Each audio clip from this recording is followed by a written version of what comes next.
வணக்கம் ஐயா. வணக்கம். கலை உங்களுக்கு எப்படி ஆர்வம் வந்தது ஐயா? கைத்துறையில் பள்ளியில் படிக்கும்போது எனக்கு அந்த ஆர்வம் வந்துட்டுது. காரணம் என்னன்னாக்கா, அண்ணா எழுதிய திரைப்படங்கள், கலைஞர் எழுதிய திரைப்படங்கள், அதை பார்த்து சிவாஜியினுடைய நடிப்பு இதெல்லாம் பார்த்தோம்னா நம்மளும் ஒரு நடிகன் ஆகக்கூடாது, எழுத்தாளன் ஆகக்கூடாது, பேச்சாளன் ஆகக்கூடாது. அண்ணா பேச்சுக்கு, கலைஞர் எழுத்துக்கு, நடிப்புக்கு சிவாஜி கணேசன் தான் குரு எனக்கு இன்னைக்கு வரைக்கும். அடுத்து கமல். அந்த மாதிரி ஒரு எண்ணத்தில் வளர்ந்த எனக்கு எங்கள் தாத்தா கிட்ட கேட்டேன். 10வது முடிச்சுட்டேன். கிராமத்தில் என்ன பண்ணுறதுன்னு தெரில. அதை இராணுவத்தில் சேர்ந்துடலான்னு ஒரு எண்ணம் இருந்தது. அதிகமாக மேல் படிப்பும் படிக்க வாய்ப்புகள் இல்லை. அதனால் நான் சினிமாவில் சேர்ந்துக்கிறேன்னு சொன்னேன். எங்கள் தாத்தா உடனே இதை எடுத்து அடிப்போம், ஒன்று சொல்லக்கூடாது, அதனால் ஒழுங்காக எனக்கு கூத்தாடி வேலை இருக்குன்னாங்க. அப்புறம் வந்தேன். இங்கே சென்னைக்கு தெரியாமல் வந்து போனேன். ஒவ்வொரு இடமா போனேன். எம்ஜிஆர் வீட்டுக்குன்னு கேள்விப்பட்டுக்கிட்டேன். அங்கே போய் இறங்கி அங்கே போய் கேட்டேன், எம்ஜிஆரை பார்க்க முடியுமான்னு. ஏன்னா இப்போ மாணவன் எனக்கு ஒன்றும் தெரியாது சூழ்நிலையெல்லாம். இல்லைங்க, அவர் வெளியில் இருக்காரு அப்படின்னாங்க. அப்புறம் அடுத்தது இவரு ரொம்ப நல்ல மனிதர். அவர் யார், நம்ம சாண்டோ சின்னப்பாதேவர் வீட்டுக்கு போனேன். ஒரே கூட்டம் சாலையில், டி நகரில். எப்படா பார்க்கறதுன்னு. ஆனால் ஒரு துணிச்சல் இருந்ததில்ல, இளைஞன் தானே. அதனால உடனே என்ன பண்ணாங்க, எல்லாம் உள்ளே போகணும்னா எல்லாம் போக முடியாது. உடனே வெளியில் வந்தார். காரை கையை பிடிக்க நீட்டின துணிச்சலாக. உடனே அவர் இறங்கி வந்தார். இறங்கி வரல, அவர் காரை நிறுத்த சொன்னார். எவ்வளோ பண்பாடு பாருங்க, அவ்வளோ பெரிய நிறுத்த சொன்னார். என்னங்க அப்படின்னாரு கழுத்தை அப்படின்னு வச்சுக்கிட்டு. இல்லை, நான் சினிமாவில் சேர வந்திருக்கேன், எனக்கு நடிக்க தெரியும், நல்லா கதையை சொன்னோம்லாம் எழுதுவேன், சேர்த்துக்கிறீங்களான்னு. நீங்கள் இப்போ எம்ஜிஆரை வச்சு படம் எடுத்துக்கிட்டு இருக்கேன் இருக்குது, அதனால் நீங்கள் அப்புறம் போய் கடிதம் போடுங்க அப்படின்னு. கடிதம் போட்டால் நீங்கள் பதில் போடுவீங்களா அப்படின்னு சிரிச்சுக்கிட்டு, போடுறேன் நீங்கள் போடுங்கன்னார். அதான் முதல் அனுபவம். மின்னலை வாய்ப்பு எப்படி அவங்களுக்கு கிடைச்சிது? மின்னலையில் வந்து ரொம்ப நாள் அப்புறம் போய் பல பேர் பார்த்து, பல பேர் அந்த பேரெல்லாம் சொல்ல விரும்பலை. நீங்கள் இருக்கணும், உங்களால் எவ்வளவு பணம் போட முடியும் அப்படி இப்படின்னு. அதெல்லாம் என்னால் பைசா போட முடியாது அப்படின்ட்டேன். அப்புறம் பாட்டு எழுதுறதுக்கு ஒருத்தர் 2 பேர் போய் பார்த்து மயிலாப்பூரில் பாட்டெலாம் கூட எழுதி கொடுத்தேன். அது எப்போ நான் இப்போ ரெக்கார்டிங் எஸ்பி பாடுவார், அவர் கையில் 2000 ரூபா ஒரு கவரில் போட்டு கொடுத்துட்டு போனேன். அப்படின்னா பாட்டு பதிவாயிருக்கோம். அது உண்மைதான். ஆனால் நான் அதை விரும்பலை, என்னால் பைசா கொடுக்க முடியாது அப்படின்னு. அதுக்கு பிறகு அங்கேருந்து அந்த முயற்சியையும் இப்போ என்கிட்ட ஒரு பழக்கம் என்னென்னா, இன்றைக்கு வரைக்கும் பாரதிதாசன் உள்ளே இருக்கிறதுனால, ஒரு தன்மான இயக்கத்தில் நான் இருக்கிறதுனால என்ன பண்ணுவேன்னா, ரொம்ப போய் கெஞ்சிக்கிட்டு இருந்தேன். டிவி தொலைக்காட்சி தொடர்பு போட்டுருவாங்க. இந்த மின்னலை எப்படி வந்ததுனாக்கா, மின்னலை வந்து இங்கே தான் இதுக்கு வரும்போது இயக்குனர்கள் கண்ணன் ஒருவர் இருந்தார். இப்போ இருக்கார், இன்னும் மேலே வரணும். அவர்கிட்ட சேர்ந்து புத்தகங்கள் நிறைய எழுதிட்டு இருந்தேன் இடையில. அது இப்போ அதில் போனோம்னா இதெல்லாம் எனக்கு ஆர்வமே வந்துச்சு. அப்புறம் அவதான் கூப்பிட்டு என்னுடைய நடிப்பெல்லாம் பார்த்து இந்த தேவி இதில் எதிர் அறைகளில் தான் அவங்க தங்கியிருந்தாங்க. பேச்சுலர் தான் இருக்காரு. நம்ம கௌதம் மேனனுக்கு வேலை செஞ்சார், அசிஸ்டண்டாக. இன்னும் சில பேர் நண்பர்கள் பழக்கமாக அவங்க அழைச்சிட்டு போய் இந்த மாதிரி நீங்கள் ஒரு காய்கறிக்காரன் நடிக்க முடியுமா, நீங்கள் பிச்சைக்காரன் கூட நான் நடிப்பேன், நடிப்பு தான் நடிப்பேன் சரின்ட்டு அங்கேருந்து அழைச்சி கொண்டு போய் கோயம்பேட்டில் அந்த மார்க்கெட் இருக்குல்ல, அதுக்கிட்ட போய் உட்காரோம். அங்கே என்னென்னா அதான் மோதிக்கிட்டு சாயங்காலம் நேரம் எல்லாம் வந்தான், பிடிச்சான். அங்கே விவேகையே பிடிச்சி தள்ளி விட்டான். சரின்னு கேன்சல் பண்ணிட்டு நான் கையிலேயே கட்டிக்கிட்டு காய்கறிக்கார மாதிரி உட்காந்துருந்தேன் வேலையில். அப்புறம் அங்கேருந்து வந்து மறுபடியும் நீலாங்கரையில் ஒரு மார்க்கெட்டு, கொஞ்சம் அமைதியான இடம் வந்தாங்க. அங்கே எல்லாம் வச்சாங்க. லான்ச் பண்ணி வயிற்றில் வச்சு ஒரே இதாக எடுத்துருந்தோம். ஜூம் வந்து கூட்டம் ஜூம் போட்டு நல்லா கேமராமேன் கௌதம் மேனன் வந்தாங்க. காய்கறி இருந்தாங்க. உடனே என்ன வந்து பேச சொன்னாங்க. பேசினேன். அசிஸ்டன்ட் டைரக்டர் என்ன சிவாஜியா காய்கறி சாதாரண பேசி சாப்பிட்டேன். உடனே சரின்ட்டு பேசுனேன். இது என்ன சுந்தரராஜன் விற்கிற மாதிரி இருக்குது, நீங்கள் எப்படி இருப்பீங்க சரின்னு பேசினேன். டேக் ஆகிட்டு பரவாயில்ல. அதில் கூட சொன்னார் விவேக் நடிச்சு இவர் நம்ம கௌதம் மேனன் நடிச்சுக்காங்க. அப்போ அதுலேயே 2-3 பேர் இருந்து ஒரு ஆளை கேமராமேன் கொண்டாந்து ஒரு ஆளை வருவார், இவர் நடிக்கிறோம். அப்போ கௌதம் மேனன் தெரியல, அவர் பார்த்தோன்னே சொன்னார், சாரே நடிக்கட்டும், நீங்களே நடிச்சிருங்க என்னாரு சின்ன இதுதான். அதை விவேக் தான் விரிவாக அதை பெரிதாக்கி அதை ஒரு நகைச்சுவை காட்சியாக இன்றைக்கி அது இருக்க டிவி அந்த எடுத்தாங்க. அதை ஜூம் போட்டு மேலேருந்து எடுத்துட்டாங்க. அதனால் க்ளோஸ்அப்லாம் வைக்கிறதுனால மேலேருந்து எடுத்தாங்க. கிட்டத்தட்ட விவேகால ஒரு காமெடி தான் இன்னும் வந்துட்டு அது ஒன்று தான் உருப்படியாக அதில் தினநிலையில் நடித்தது. அதுக்கு எத்தனை போட்டி தெரியுமா தம்பி? நிறைய போட்டிகள் இருந்துச்சு. அப்போது கௌதம் மேலே எதுவும் தெரியல பார்த்தோம்னா அப்போ வந்து நம்ம விவேகிட்ட நீங்கள் இதில் வேலை செய்கிறீங்களா இதான் விவேக் கேட்டார். இல்லைங்க நான் ஆசிரியர். அது மாதிரி இவரும் கேட்டார் மாதம் நீங்கள் கம்பெனியா அப்படிங்கிறாரு. கம்பெனின்னா என்னன்னு புரியல. வேலை அவசரம் ஆமாம் அப்படின்ட்டு போயிட்டேன். 2 பேருமே இனிமையாக போயிட்டோம். அதுக்கு பிறகு நான் யாரையும் தொடர்ந்து போகல. கௌதம் என்னையும் தொடரல. இது என்கிட்ட அப்புறம் ஒரு முக்கியமான கேள்வி, கலைஞரின் கண்ணம்மாலையும் நீங்கள் வந்திருக்கீங்க கரெக்டாக? ஆமாம், கலைஞரின் கண்ணம்மால ஒரு பஞ்சாயத்து இதில் வருவாங்க. அதுவும் பெரிய ஒரு கதை. அது எல்லாமே பெரிய கதை. எல்லாம் புத்தகம் போடணும் போட்டுக்கிட்டு இருக்காங்க. அது வந்து நம்ம பாபா அவர் பாபான்னு பேர் இருக்கப்பாங்க அப்படின்னு ஒரு பேரை மாற்றி ஒரு பேர் வேறு. அவர் நண்பன் ஆனார். வீட்டுக்கு பக்கத்தில் வந்தார். அவருக்கு பல உதவிகள் செய்யும். அதனால ஒரு நண்பர் ஆகிட்டார். கலைஞரின் கண்ணம்மான்னு ஒரு படம் இதாகிட்டு கிட்டத்தட்ட ஏவா வேலுன்னு அமைச்சராக இருக்கிறாங்க. கலைஞரோட தொடர்பு உங்களை தான் அனுப்புவேன், நீங்கள் தான் எழுத்தாளர், கலைஞரோட தொடர்பு வச்சுருந்தாங்க. அப்புறம் பார்த்தா அவர் பையன் வந்தார். அவர் என்ன பண்ணிட்டாரு, அவரை தொடர்பு போய் நல்லா கொண்டு போனார். அவர் அனுப்பிட்டார். நான் கலைஞரை உங்களே சந்திச்சிருக்கேன். அது வேறு செய்தி. அக்கா சரின்ட்டு போனோம். போயிட்டு இங்கேருந்து திருவண்ணாமலை ராத்திரிக்கே புறப்பட்டுவாங்க. 12 மணி நாளைக்கு ஒரு நண்பர் ஆச்சு. உரிமையாக சொன்னேன். அதுக்குள்ளே போகணுன்னு இன்னும் தெரில. போயிட்டேன். அப்புறம் கிளம்பி காலையில் கிளம்பி திருவண்ணாமலை போனாக்கா அவங்கெல்லாம் புறப்பட்டு திருவண்ணாமலை போட்டு ஒரு மலைக்கு போயிட்டாங்க. சரின்னு பிரிந்து வந்து போகும்போது நம்ம அந்த வடிவக்கார சினிமாவோட தான் நான் கரவணா நடிக்கிறதா இருந்தேன். அந்த வாய்ப்பு நான் அண்ணன் பண்ணிட்டேன். என்ன ஆச்சுன்னாக்கா நான் கொஞ்சம் வந்து கலைஞனுங்கிற ஒரு இது இருக்குல்ல, கர்வம் காரணம். அதனால் கர்வம் கிடையாது, அது ஒரு நமக்கு கீதம். அங்கே போனோம். அந்த அம்மாவும் சேர்ந்து உட்காந்தாங்க. ரொம்ப நல்ல அம்மா. வீட்டில் தனக்கு உள்ள அனுபவங்கள், நடிகர்களோட ஏற்பட்ட அனுபவங்கள்லாம் கிட்டத்தட்ட 2 மணி நேரம் அங்கேருந்து ஒரு மலைப்பகுதிக்கு அழைச்சிட்டு போனாங்க. நான் பின்னாடி உட்காந்துருந்தேன். அந்த அம்மா முன்னாடி உட்காந்துருந்தாங்க. இவர் தான் உங்களுக்கு கணவனாக நடிக்க போனாங்க. யாராக இருந்தாங்க அவங்க கதையெல்லாம் சொல்லிட்டு வந்தாங்க. போனோம், அங்கே போனோம், எல்லாம் இது இருந்தது. போனால் 1 வாரம் வரைக்கும் உட்காந்துக்கிட்டு சாப்பாடே சாப்பிட்டுக்கிட்டே இருக்குது. நல்ல சாப்பாடு போட்டாங்க. ஏவா வயலுடைய கல்யாண மண்டபம் ஐயா மண்டபத்தில் தான் தங்கியிருந்து நல்ல வசதியாக இருந்தது. அப்புறம் சரி இன்னும் ஒரு என்னை சீக்கிரம் விடுங்க, நான் உங்கள் வீட்டுக்கு போனோம். நிறைய பேர் டியூஷன்லாம் எடுக்கிறேன், எனக்கு புத்தகம் இது எனக்கு இந்த சினிமாவில் இவ்வளவு நேரம் சும்மாவே என்ன. அப்புறம் சரின்ட்டு இந்த பஞ்சாயத்து சீன் எடுத்தாங்க. அதில் நடித்தேன். இன்னும் ஒரு சீன் இருக்குது, நல்ல டயலாக்கோடு நீங்கள் மீனாவோடையே பேசுகிறாப்புல இருக்குவாங்க. அதெல்லாம் யாரையாச்சும் பார்த்துங்கன்னு திரும்பி வந்துட்டு இதான் கண்ணம்மாவோட அனுபவம். கலைத்துறையில் கலைஞர்கள் எல்லாம் நீங்கள் சந்திச்சதுண்டா? நிறைய ஏகப்பட்ட கலைஞர்களை சந்திச்சிருக்கேன். ஒரு நாடகம் போட்டோம், பணப்பைத்தியங்களில் ஜெய்சங்கர் வந்திருந்தார்.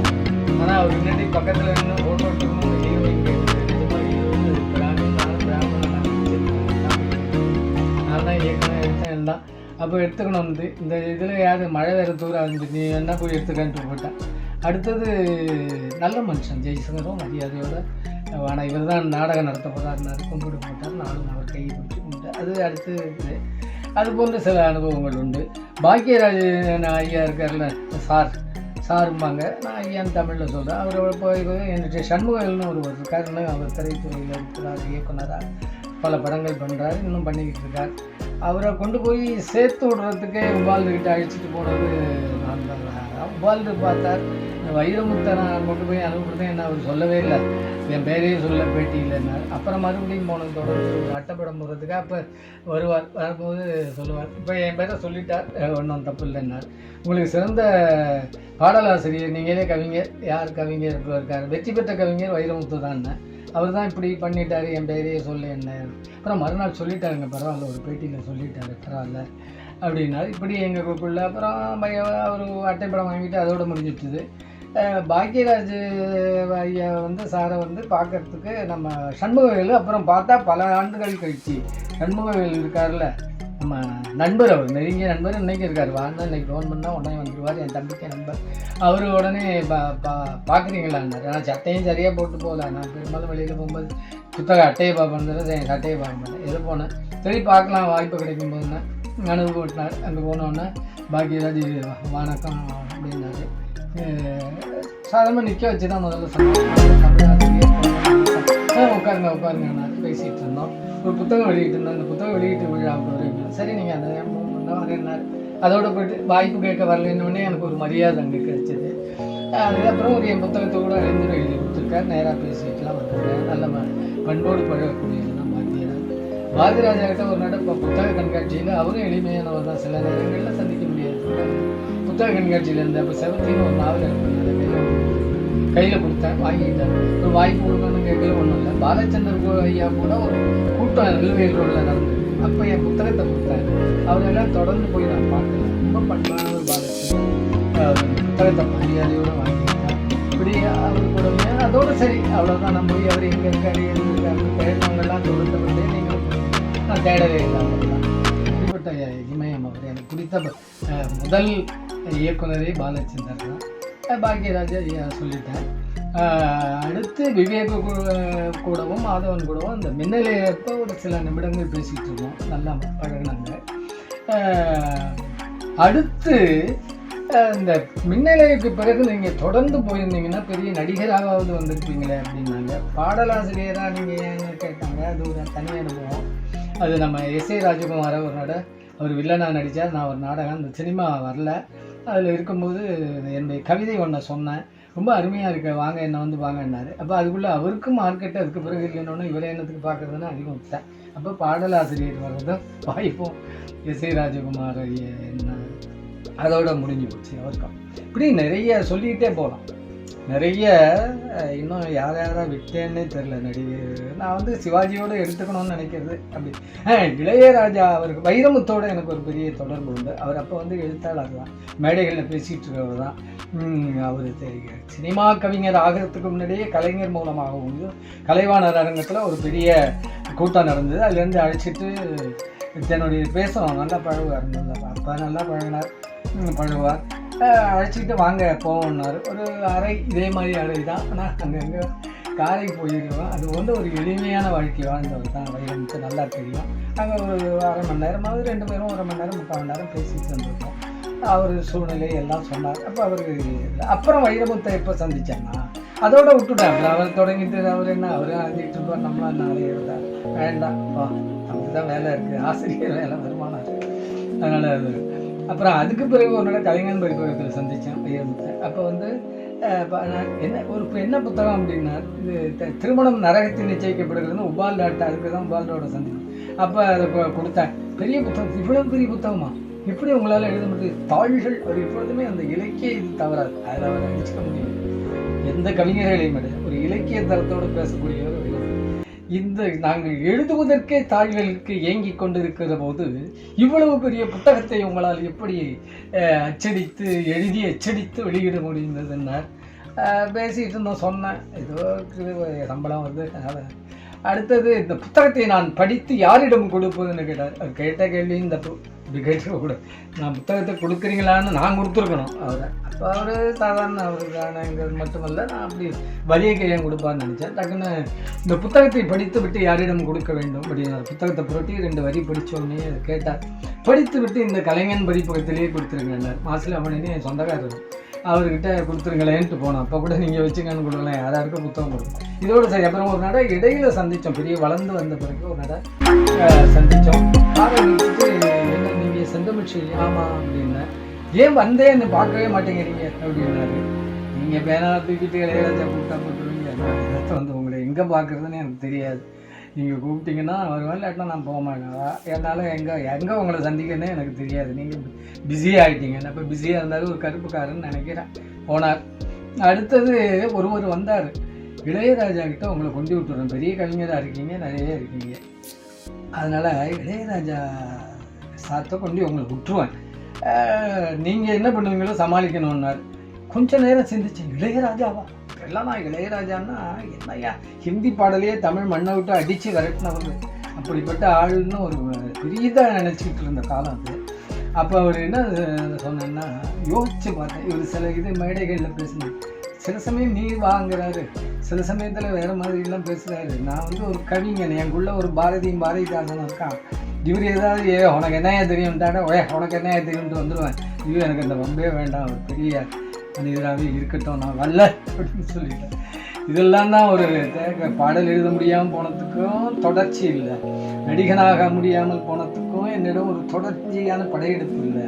இப்போ சன் தொலைக்காட்சியில் நடுவராக இருந்திருக்கேன், பொதிகையில் பல முறை நடுவராக இருந்திருக்கேன், கவியரங்க தலைவராக இருந்திருக்கேன், பொதிகை நாடகங்கள் சில இடத்துல அங்கே அவர் பேரை மறந்துட்டேன். அனந்த நாராயணன் ஒரு பெருமகன் இருந்தார், பிராமணன் தான். ஆனால் பிராமணனுக்கு இல்லை, அவர் பண்பின் உயர்ந்த சிகரம். யார் பார்ப்பனன் நல்லா நிறைய வாய்ப்புகளை கொடுத்தாரு. அவர் பையன் என்னுடைய மாணவன் பத்ரின்னு பேர், என்னை காட்டப்பட்ட இசையமைச்சு வெளியிட்டான். முதல் எனக்கு 6000 ரூபா பாட்டு எழுத கொடுத்தாரு. என்னொன்று கொடுப்பா இப்போ இல்லை எனக்கு கிடைச்சதுக்கு உங்களுக்கு வச்சுங்கன்னு கொடுத்தேன். ஒரு 6000 ரூபா நான் பாட்டு எழுதுனது கிடைத்தது என் மாணவன் கொடுத்த காசு. அவனுக்கு தமிழ் சொல்லி கொடுத்தேன். நல்ல இசையமைப்பாளர், உடல்நலம் இல்லை, அவர் நல்ல மனிதர்கள், எல்லாருக்கும் வாய்ப்பு கொடுத்தார். பல வாய்ப்புகளை எனக்கு பொதிகை தொலைக்காட்சியில் நடிப்புக்கு வாய்ப்பு கொடுத்தார். அது சின்ன சின்ன வேடங்களில் நடிச்சிருக்கேன். அதுக்கு பிறகு சொல்லுவாங்க, இந்த மின்னலையில் நடிச்சிருந்ததுமா நீங்கள் ஃபாலோ பண்ணிக்கிட்டே இருக்கணுங்க சினிமாவை, நீங்கள் பாட்டுக்கு அப்படின்னு. எனக்கு அதுக்கெல்லாம் நேரம் இல்லை, எனக்குலாம் வேறு தமிழ் அறிஞன் கவிஞன்லாம் பேர் எடுத்தாச்சு. அது யார்ட்டையும் போய் கை கட்டிட்டுலாம் நான் நிற்க முடியாது சினிமா துறை அப்படின்னு. இன்னும் இருக்குது ஒரு சொல்ல மறந்துட்டேன். என்னை கிளாப்ஸ் வச்சு நடிக்க வச்சு ராஜ்கமல் என்ற சத்ரபதினு வேறொரு முறை பேரில் அவர் எடுத்தார். அவர் எங்கே இருக்காருன்னு தெரியாது. அவர் தான் அந்த கிளாப்ஸ் அடித்து ஒரு போலீஸ்கார், லஞ்சம் வாங்குகிற போலீஸ்காரனாக நடிக்க வச்சு வந்தது அந்த படம் வரல. அதுக்கு பிறகு சத்ரபதியெல்லாம் பண்ணார். இப்போ அவர் எங்கே இருக்காருன்னு எனக்கு தெரியல. இந்த மாதிரி பல பேர் இருக்காங்க இந்த அனுபவம். இதையெல்லாம் பார்த்து எனக்கு திரைத்துறையில் ஆர்வம் இல்லை. நான் பட்ட விழுப்புண்கள் ஏராளம், ஆனால் வெற்றி நான் பெறவில்லை. எனக்கு வெற்றியெல்லாம் 52 புத்தகங்களை எழுதினேன், பல மேடைகளுக்கு போயிருக்கிறேன், பல பள்ளிகளில் கொடியேற்றி வைத்திருக்கிறேன், ஒரு இலக்கியவாதி என்று இலக்கியவாதங்களால் பாராட்டப்பட்டிருக்கிறேன். ஔவை நடராஜனால், சிலம்பொலி சின்னப்பனால், மேத்தா அவர்களால், சோவை வீரபாண்டியன் போன்றவர்களால், இப்படிப்பட்ட பெரும் அறிஞர்கள், இன்னும் திருக்குறள் முனுசாமி அவர்களால், இப்படி இவங்களோடெல்லாம் அந்த அறிமுகம்லாம் இருந்து அவர்களோடு நான் நின்றபோது இந்த திரையுலகத்தில் குனிந்து கோழ கும்பிடு ஓட்டு அல்லது பின்னாடி நின்றோ. ஆனால் இது வரைக்கும் சொல்கிறேன், சங்கர் பஜானை ஒரு முறை சந்தித்திருக்கிறேன். அவர் என் முகவரியை வாங்கிட்டு அவங்களுக்கு அப்புறம் அவர் படமே எடுக்கலை. ஏன் ராசியா நான் தெரியாது. பெரிய கேமராமேன் மட்டும் இல்லை, அவர் எழுதிய படங்கள் சாதனை. ரொம்ப மரியாதையோடு உட்கார வைத்து பேசுகிற இடத்துக்கு தான் நான் போவேன். உட்கார வைத்து என்னை மரியாதை எடுத்து தங்க தெரிச்சாங்க. இன்னும் கூட சில பேர் விடுபட்டு இருக்கலாம், நேரம் ஆகிட்டு இருக்கு. அதனால் நான் பட்ட விழுப்புண்கள் ஏராளம், வெற்றி இல்லை என்று சொல்ல மாட்டேன்.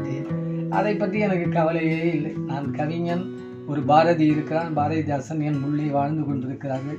அவர்கள் வெளிப்படுத்துவதை நூலாக வெளியிட்டு கொண்டிருக்கிறேன். இப்போ குறும்படங்கள் சிலது எடுத்துக்கிட்டு இருக்கேன். அழகு நான் ஒரு நடிகன்னு தெரியும், அறிஞன்னு இப்போ அறிஞன்களே சொல்லிட்டாங்க. எனக்கு பல்கலைக்கழகம்னு பட்டம் கொடுத்தவரே பேராசிரியர் அன்பர்கள் அமைச்சர்களை வைத்து நான் விழா நடத்தியிருக்கேன். ஆனால் இன்றைக்கு ஒரு நடிகன் என்று சொல்லுவதற்கு அந்த மின்னலையே தவிர எதுவும் ஒரு பேராசிரியராக ஒரு படத்தில் நடிச்சிருக்கிறேன். அதெல்லாம் ஒரு வாரம் கூட ஓடலை. அது மாதிரி சில படங்கள் வெளியிலேயே வரலை. சரி, இது நமக்கு சரிப்பட்டு வராதுன்னு இன்றைக்கி ஒரு எழுத்தாளனாக இன்றைக்கி குறும்படங்கள் தயாரிக்கிறவங்க அதில் யாராவது சேர்ந்துங்க, இலவசமான இல்லை, என்னால் முடிஞ்சதை கொடுப்பேன். நான் அறிஞன் என்று பெயர் எடுத்து விட்டேன், கவிஞன் என்று பெயர் எடுத்து விட்டேன், ஆனால் ஒரு எழுத்தாளன் என்று பெயர் எடுத்து விட்டேன். ஒரு நடிகன், சிறந்த நடிகன் என்று நான் பெயர் எடுக்கலை. நான் நாடகங்களில் நடித்து பெயர் வாங்கியிருக்கிறேன். திரைப்படத்தில் நடிகன் என்பதற்கு அந்த மின்னலையை தவிர அது மின்னலே தான். அது கூட பெரிய சாதனைகள் எனக்கு படிக்க, அதுக்கு அவர்கள் மட்டும் காரணம் இல்லை, நான் படையெடுக்க வேண்டும். அது நான் எடுப்பது கிடையாது. இதுதான். நன்றி, வணக்கம். நன்றி ஐயா.